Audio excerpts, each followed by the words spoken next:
1 വർഷവും 3 മാസവും കംപ്ലീറ്റ് ചെയ്യുന്ന എൻ്റെ ടാറ്റ നെക്സോൺ അറൗണ്ട് 30,000 കിലോമീറ്ററോളം പൂർത്തിയായിരിക്കുന്നു. വാങ്ങുമ്പോൾ കുറച്ച് സംശയങ്ങളൊക്കെ ഉണ്ടായിരുന്നു. ഇതെങ്ങനെയാണ് ഇത് മുന്നോട്ട് പോവുക, അത് ബാറ്ററിക്ക് തകരാറുണ്ടാവും. പക്ഷേ എന്തായാലും 1.25 വർഷം 30,000 കിലോമീറ്റർ, ഡെയിലി ഒരു 70, 80, 100 കിലോമീറ്റർ വരെ ഉള്ള ദിവസങ്ങളുണ്ട്. ബാംഗ്ലൂരൊക്കെ 1-2 ട്രിപ്പ് പോയി, കോന്നിയിൽ 1-2 ട്രിപ്പ് പോയി, തൃശ്ശൂരേക്ക് പോയി. പഴയൊരു ടാറ്റ നെക്സോൺ എടുക്കുന്നതിന് മുമ്പ് ഞാനൊരു i10 കാർ പണ്ട് ഉപയോഗിച്ചിരുന്നു. അതിപ്പോഴും ഒരു സ്പെയറായിട്ട് എന്തെങ്കിലും ബാറ്ററിക്ക് തകരാറ് സംഭവിച്ചാൽ ഉപയോഗിക്കാമല്ലോ എന്ന് വെച്ചിട്ടിരുന്നു. ഒരു സോളാറും ഞാൻ ഘടിപ്പിച്ചു. അതുകൂടാതെ എൻ്റെ സ്കൂട്ടറും ഇവിടെ അവൈലബിൾ ഉണ്ട്. ഈ സ്കൂട്ടറിനും ഈ i10 കാറിനും കഴിഞ്ഞ 1 വർഷമായിട്ട് വലിയ ഓട്ടമൊന്നുമില്ല. അപ്പോൾ അത് ആവശ്യമില്ല എന്നാണ് ഇപ്പോൾ മനസ്സിലാക്കുന്നത്. തീർച്ചയായിട്ടും ഒരു EV ഉപയോഗിക്കാൻ ആഗ്രഹിക്കുന്ന ആൾക്കാർക്ക് ധൈര്യമായിട്ട് എടുക്കാം. ഇതിൻ്റെ പ്രത്യേകിച്ച് നല്ല ലോങ് റേഞ്ച് വേണമെന്നുള്ളവർക്ക് ഒരു ബേസ് മോഡലാണ്. നമ്മുടെ വീട്ടിൽ തന്നെ നമുക്ക് ചാർജ് ചെയ്യാവുന്നതാണ്. അപ്പോൾ അത് ഏറ്റവും വളരെ ഉപകാരമാണ്. ദിവസം ഒരു 100 കിലോമീറ്ററൊക്കെ ഓട്ടമുള്ളവരാണെങ്കിൽ ഇത്ര ഒരു വണ്ടി എടുക്കാം. ഒരു ലോങ് ട്രിപ്പും കൂടെ പോകണമെന്നുണ്ടെങ്കിൽ ഒരു മീഡിയം റേഞ്ചുള്ള വണ്ടിയാണ് ടാറ്റ നെക്സോൺ എന്ന് പറയുന്നത്. നിങ്ങൾക്ക് തീർച്ചയായിട്ടും റിലയബിളായിട്ട് കൊണ്ടുനടക്കാം. ഞാൻ എൻ്റെ ഒരു പഴയ കയ്യിലിരുന്ന ഒരു നെക്സോൺ പെട്രോൾ വണ്ടി കൊടുത്ത് അത് എക്സ്ചേഞ്ച് ചെയ്ത് അതിനൊരു 4 ലക്ഷം രൂപ, പിന്നെ ഒരു എക്സ്ചേഞ്ച് പ്രൈസൊക്കെ കൂടി ഇട്ടാണ് 10-16 ലക്ഷം രൂപയ്ക്ക് ഞാൻ ഈ EV വാങ്ങിയത്. എനിക്കിപ്പോൾ ഒരു പെട്രോൾ കോസ്റ്റൊക്കെ നില്ലാണ് ശരിക്കും പറഞ്ഞത്.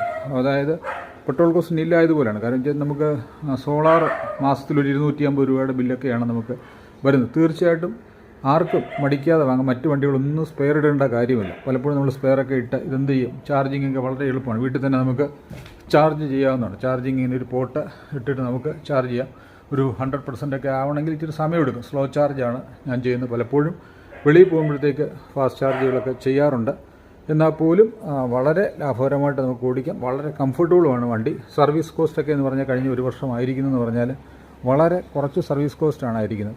ആകെപ്പാടെ ഒരു 4,000 രൂപ. ടയർ ഇപ്പോഴും 30,000 കിലോമീറ്റർ ഓടിയ ടയർ ഇപ്പോൾ നിങ്ങളെ കാണിക്കുക. ഒരു കുഴപ്പവുമില്ല. വളരെ നല്ല രീതിയിൽ തന്നെയാണ് 4 ടയറുകളും എക്സിസ്റ്റ് ചെയ്യുന്നത്. ടയറുകളും അങ്ങനെ തേയുന്നൊന്നുമില്ല. 30,000 കിലോമീറ്റർ ആയ വണ്ടിയുടെ ടയറുകളാണ് നിങ്ങൾ കാണുന്നത്. ഇനി എന്തായാലും ഈ ടയറുകൾ ഒരു 10-20,000 കിലോമീറ്റർ കൂടെ ഓടാനുള്ള കപ്പാസിറ്റിയിലാണ് ടയറുകളെല്ലാം തന്നെ സ്ഥിതി ചെയ്യുന്നത്. അപ്പോൾ നിങ്ങൾക്ക് EV എടുക്കുന്നവർക്ക് ഇങ്ങനെ ടയർ തെയ്യുമോ എന്നൊക്കെയുള്ള ആശങ്കകളുണ്ടെങ്കിൽ അത് ഒരിക്കലും അസ്ഥാനത്തുള്ള ആശങ്കകളാണ്. നമുക്ക് ഒരിക്കലും 30,000 കിലോമീറ്റർ ഓടിയ വണ്ടിയുടെ ടയറുകളാണ് നിങ്ങൾ കാണുന്നത്. തീർച്ചയായിട്ടും വണ്ടിക്ക് നല്ല ഉപയോഗമുള്ളവർക്ക് തീർച്ചയായിട്ടും EV തന്നെ എടുക്കുന്നതാണ് നല്ലത്. 4 ടയറുകളും ഇപ്പോൾ നിങ്ങൾ നോക്കിക്കോളൂ, ഒരു കുഴപ്പമില്ല. പലപ്പോഴും 10,000 കിലോമീറ്റർ ആകുമ്പോൾ ഞാൻ കറക്റ്റായിട്ട് ടയർ റൊട്ടേഷൻ എല്ലാം വെളിയിലാണ് ചെയ്യുന്നത്. ഒരിക്കലും സർവീസ് സെൻറ്ററിൽ കൊടുക്കാറില്ല. ഇതെല്ലാം കറക്റ്റായിട്ട് ചെയ്ത് മെയിൻറ്റെയിൻ ചെയ്ത് കഴിഞ്ഞാൽ വളരെ ഒരു മിനിമം സ്പീഡിൽ ഒരു 80 കിലോമീറ്റർ സ്പീഡിലൊക്കെ ഓടിക്കുകയാണെന്നുണ്ടെങ്കിൽ EV വളരെ ലാഭകരമാണ്.